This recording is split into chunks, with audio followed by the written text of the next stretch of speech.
From NBC News, this is Today with Matt Lauer and Savannah Guthrie.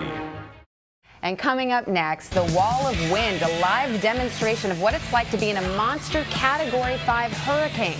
Coming up right after this. Oh, I thought you were the Wall of Wind. We're back at 7:44 with a first-hand look at the intensity and the impact of a hurricane. Before Katrina in 2005, Hurricane Andrew was the standard bearer, a Category 5 storm with wind gusts in excess of 200 miles per hour. Well, now engineers can replicate its power with a just-completed wall of wind. And NBC's Kerry Sanders is there. Kerry, good morning. What can you tell us? Well, good morning. I'm in about 30-mile-an-hour winds here right now, so that's less than Isaac, which has somewhere between 45 and 47 miles per hour. But the engineers here at Florida International University have created this wall of wind because they want a controlled setting where they can take a look at what happens to structures and perhaps the best way to build structures, so we never see the sort of destruction that we saw during Hurricane Andrew again. Now, these winds are definitely picking up. 20 years ago this week, Andrew slammed South Florida. Here you can see the water's just whipping up, the wind is whipping up. Wind gauges on that night broke at 212 miles per hour, and the measure by which hurricanes are judged changed forever. Back then, I was a reporter at the NBC station in Miami on the floorboards of a car. The winds are gusting outside our car up to 165 miles per hour. The car is shaking as if there were 10 people on either fender bouncing it up and down. You can see the camera bouncing here. I've got myself in this position in case some debris were to fly through and maybe hit a window. At least my head will be out of the way. When the sun came up the next day, most of Homestead was gone. Survivors endured desperation. Ice, a prized commodity. And what Andrew didn't steal, people looting stores left and right. Looters tried to take. All looters will be shot on sightings. And that's a real gun in your hand? Yeah. A real shotgun? This is real bullets.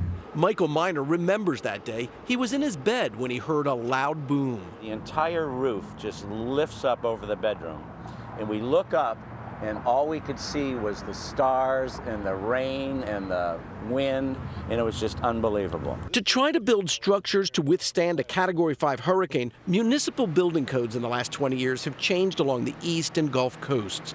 But putting new products to the test has been a problem until now. Wall of Wind. Here, with the Wall of Wind at the International Hurricane Research Center, products like new roofing materials and nails can be placed in winds exceeding 150 miles per hour. Some tests more dramatic than others. 60 to 70% of the homes in the hurricane zone today are built to this old standard, which means what? Which means you better prepare for a hurricane. If another hurricane like Andrew made landfall, you're going to see a lot of destruction, similar or worse than Andrew. So I'm in 30-mile-an-hour winds. I'm going to step out of the way here now, and the engineers inside, the scientists here at FIU, are going to crank it up to about 150 miles an hour. It takes about 30 seconds to watch these 12 fans, these fans that were initially designed to work in mine shafts. They crank it up. Let's listen for a moment as you hear the power of those fans creating and simulating a controlled hurricane-force wind. Now, we don't know what's going to happen here. This is, as the scientists say, not Hollywood. This is real science. We're looking at 70 miles an hour. We're now up to 80. Now we're hitting up. We're getting up. We're now well into Category 1, moving to Category 2, and they're going to crank it up to a Category 5 storm. And what we don't know is you're looking at the two structures here. If you look at the one on the right, that's built to the standards that were pre-Hurricane Andrew, 20 years ago, which means they use different nails. And some of the things that they have learned is you see some wood there, and you don't see the wood sort of showing here on the post-Andrew home. One of the biggest problems is after you've experienced a hurricane, you survive it, there's all that water that migrated into your house and creates a tremendous amount of damage. And one of the things they've learned here is we're now at 158, 159 miles per hour.